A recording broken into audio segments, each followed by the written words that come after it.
Hey guys, it's me, Marty. So I hope you guys are having a great week. Mine's been going pretty good, been working a lot. Alright, well, it's time for another episode of Vlog from Hat, so let's go ahead and get things started. Alright, so let's go ahead with topic number one, and we have, let's see, Battlefield. Battlefield was probably one of the first-person shooter games that I really heavily got into. Yeah, there was Medal of Honor, Allied Assault, the multiplayer. We played that a lot. But Battlefield 2, me, my brothers, and all my friends poured hours and hours and days worth of time into that game. I honestly cannot remember how much time I have in that game. I'll need to check and see if the stat websites are actually still up. All I know is we used to play a lot, almost every night together. We had a clan, we had forums, a website. It was really awesome. I really miss it. The community was great. It was a whole bunch of friends from my church and youth group, and we would just get together, we'd have fun conversation on our forums, we'd get online, we'd play Battlefield, we'd share our stories in the game, we had a really good time. And then I moved, and me and all my brothers lost the high-speed internet, so we weren't able to play anymore. And by the time we did get the internet available, the world moved on, and Battlefield 2 was not as heavily played anymore, and everybody moved on to bigger and better games. So I was really excited though when they announced Battlefield 3. I got it for my PlayStation, went on, and was like, what is this? They basically went and tried to copy a lot of stuff off Call of Duty. And in my opinion, Call of Duty is horrible. I think that they ruined the first-person shooter online multiplayer experience. There's no more is it about teamwork. It's all about getting your points, getting your kills so you can rank up. Battlefield 2 had the rank up system. They had the points and all that, but you got just as many points for working as a team, sometimes even more, than you did for just trying to take the kill from your teammate. I don't know how many times on Call of Duty I'd be playing Capture the Flag, I'd be running along, and there's a teammate right beside me. I have the flag, and an enemy pops up in front of me, and it's like, oh no, I go to shoot at him, my teammate doesn't do anything.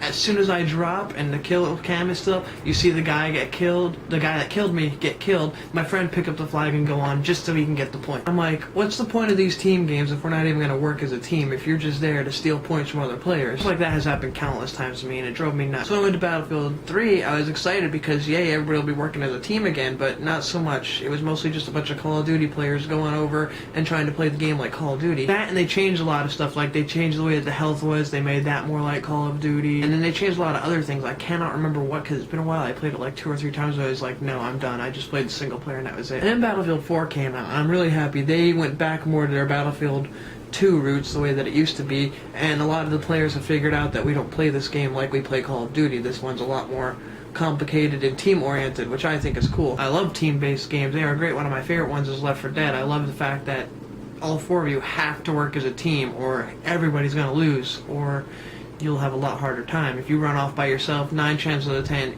you're dead. Now they announced the new Battlefield. I'm really excited to see what that's about. I actually haven't watched any of the trailers for it yet. I don't do that too much unless it's something I'm super excited about. Battlefield Hardline, it's like, whatever. It sounds like it's a lot different. I really should look into it. I just never had the time to do it.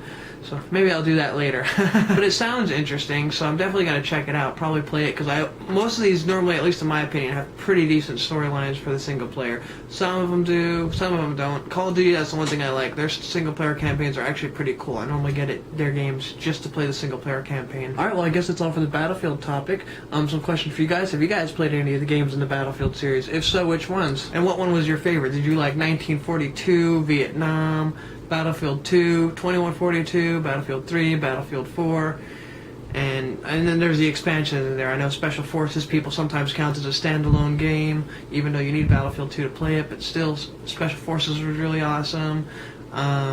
There's Secret Weapons of World War II, that was an expansion for 1942. So, which one was your guys' favorite Battlefield game? Why did you like it? What made it stand out to you? Do you still play that version of the game, or have you moved on? Also, what's your favorite class or role to play in the game? Like me, I actually have most of my points mainly from support roles. I don't have a lot of kills. I run around and as a medic. I heal and revive people all the time. Like, that's one of my main things that I like to do. I know some people like to just be the support role with going around giving out ammo or repairing people's vehicles, which I think is neat, the fact that you can still rank up just as fast as people who do nothing but kill, and you don't have to kill one person. You could just, basically your gun's there for self-defense, but you're out there trying to just help your team move forward. What's your favorite role to play?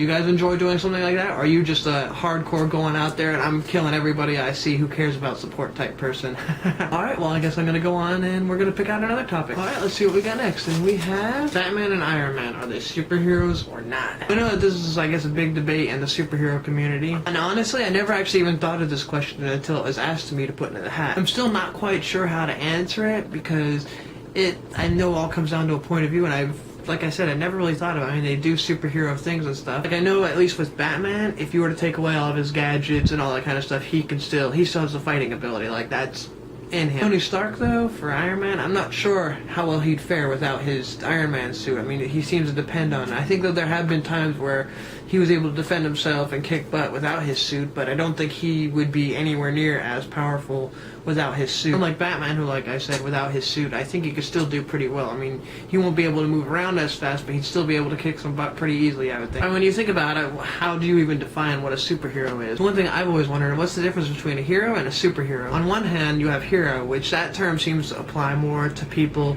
who do like a one-time thing, like save somebody from a burning house or pull somebody out of a wrecked car before it catches on fire or something like that. Superhero is, I think, somebody who does it more on like a regular basis. I mean, it's kind of common for them. Like, I mean, to a point I would consider a firefighter or an ambulance worker or the military, somebody that they're technically would be superheroes in that category, because I mean they're saving lives every single day. They're being heroes every single day.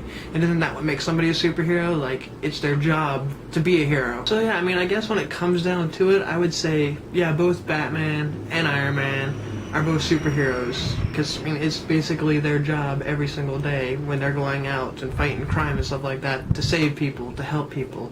And I think anybody who does that and makes it a point in their life to go out and just save people and help people in the end are superheroes, because that's their job, that's what they do. Well, I guess that's all for that one. So what do you guys think? Do you think that Batman and Iron Man are superheroes? Do you guys agree with my definition of the hero-superhero thing, or do you see it a little differently? Alright, well I guess that's all for now. Hopefully you guys enjoyed the video. If you did, be sure to share it to your friends and give it a thumbs up. If you're new to the channel, go ahead and hit subscribe so that way you can see what comes out of the hat next. Also be sure to check me out on Twitter for my video updates and just the random updates I like to post on random nonsense and stuff like that.